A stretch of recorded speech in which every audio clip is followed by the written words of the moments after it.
তোমাকে 50-60 বছরের জীবন দেওয়া হয়েছে, তোমাকে লম্বা আয়ুতে তুমি করনি, তুমি তোমার সময়কে হেলায় ফেলেছো। এখন কিন্তু কেন তুমি বলছো রব্বির জীবন রব্বির জীবন? যে রব তোমাকে সৃষ্টি করেছে তিনি জানেন না তুমি কি করবা কি করবা না? সবই জানেন তিনি। অতএব দুনিয়ার জীবনকে, দুনিয়ার হায়াতকে, নিজের এই 50-60-70 বছরের যে হায়াতে আপনি আছেন দুনিয়ায়, জানি না কে কখন কার সামনে কখন মৃত্যু আসে। অতএব হায়াতটাকে মূল্যায়ন করুন।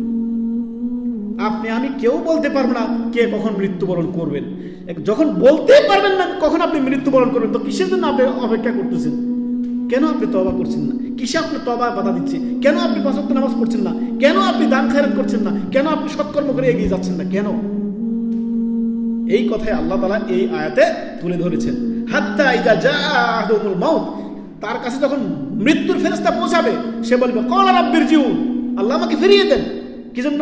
লাআল্লি, সে বলবে কি লাআল্লি আ'মালু সালিহান, আমি সৎকর্ম যাতে করতে পারি, ফীমা তারাক, যা আমি দেশে যে আমি করতে পারিনি, যা ছেড়ে আসছি, করার আকাঙ্ক্ষা করবে।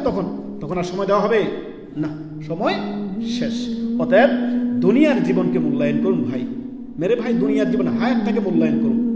অল্প হায়াতে আপনি আছেন, 50-60-70 বছরের বেশি বাঁচবেন না। এই উম্মতের গড় আয়ু আপনার সুন্নতি বয়স হচ্ছে 60 থেকে 70, এর মধ্যেই অধিকাংশ চলে যাবে। কিছু মানুষ